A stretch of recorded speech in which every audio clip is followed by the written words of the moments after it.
Hello everyone, সকলে কেমন আছো? আশা করছি ভালো আছো। আমি অনেক ভালো আছি। তো সকাল থেকে ব্লগটা শুরু করেছি। তো আজকে নতুন সকাল, নতুন দিন, তাই নতুন ব্লগটাও নতুন করে আবার শুরু করেছি। তো আজকে সকালবেলায় রান্না করছি। প্রথমে উঠে আর ব্লগটা শুরু করতে পারিনি, একটু দেরি হয়ে গেছে। তো রান্না বান্না সকালের জন্য কী কী করছি চলো তো এর সাথে শেয়ার করো। তো প্রথমে ভাত থেকে শুরু করছি। এই যে ভাত রান্না করে নিয়েছি, তারপরে করেছি এখানে একটুখানি আলুর তরকারি করেছি, এই যে তারপরে করেছি পাট শাক। তা আজকে সকালে সাথে একটু আচার নিয়ে নেব। তো আজকে এতে আছে ঠান্ডা ভাত একটুখানি, এটা আর খাবো না। তো আজকে সকালে এটা দিয়ে খেয়ে তারপরে আবার দেখা হচ্ছে, চলো খাওয়া দাওয়া সেরে নিই। তো সকালে খাবার খেতে বসে পড়েছি। এই যে দেখো শাক নিয়েছি আর দেখেছো আলু তরকারি করেছি, তো এটা দিয়ে আমি খাবো। চলো খাওয়া দাওয়া সেরে নিই। তো আজকে সবজি যা যা এনেছে, সবজিগুলো দেখে এতটা ভালো লাগছে। দেখো বেগুনগুলো পুরো টাটকা সবজি। সকালবেলা বাজার করলে কিন্তু একটা জিনিস ভালো, সব কিছু টাটকা আসে।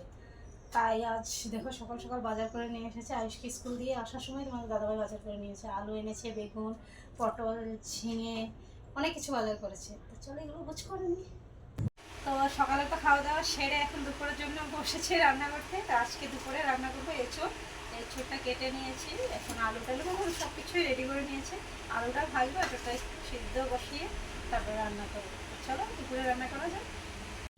তো এই যে রান্নাটা চাপিয়ে দিয়েছি এঁচোড়ের তরকারি দুপুরের জন্য। তো এঁচোড়টা রান্না করতে কিন্তু ভীষণ কষ্ট হয়, সকলেই জানো। আমার তো মাংসর থেকে বেশি বিরক্ত না, তাই। তো এইখানটা এই যে মশলাটা কষাচ্ছি এঁচোড়টা রান্নার জন্য। এখানটা দেখো আলু ভেজে রেখেছি আর এঁচোড়গুলো সেদ্ধ করে জল ঝরিয়ে রেখেছি। মশলাটা কষানো হতে হতে তারপরে দিয়ে দেবো, একে একে এতে দিয়ে দেবো এখন।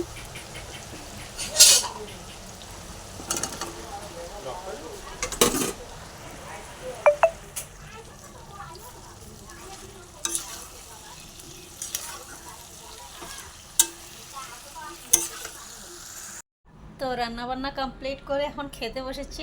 তো চলো তোমাদের সাথে তরকারিগুলো শেয়ার করে আজকে কি কি রান্না হয়েছে। যে দেখো এখানটায় বেগুন দিয়ে মাছের মাথা দিয়ে তেলাপিয়া মাছের ঝাল, এই যে আলুর তরকারি, স্পেশাল যেটা সেটা হলো এঁচোড়ের তরকারি।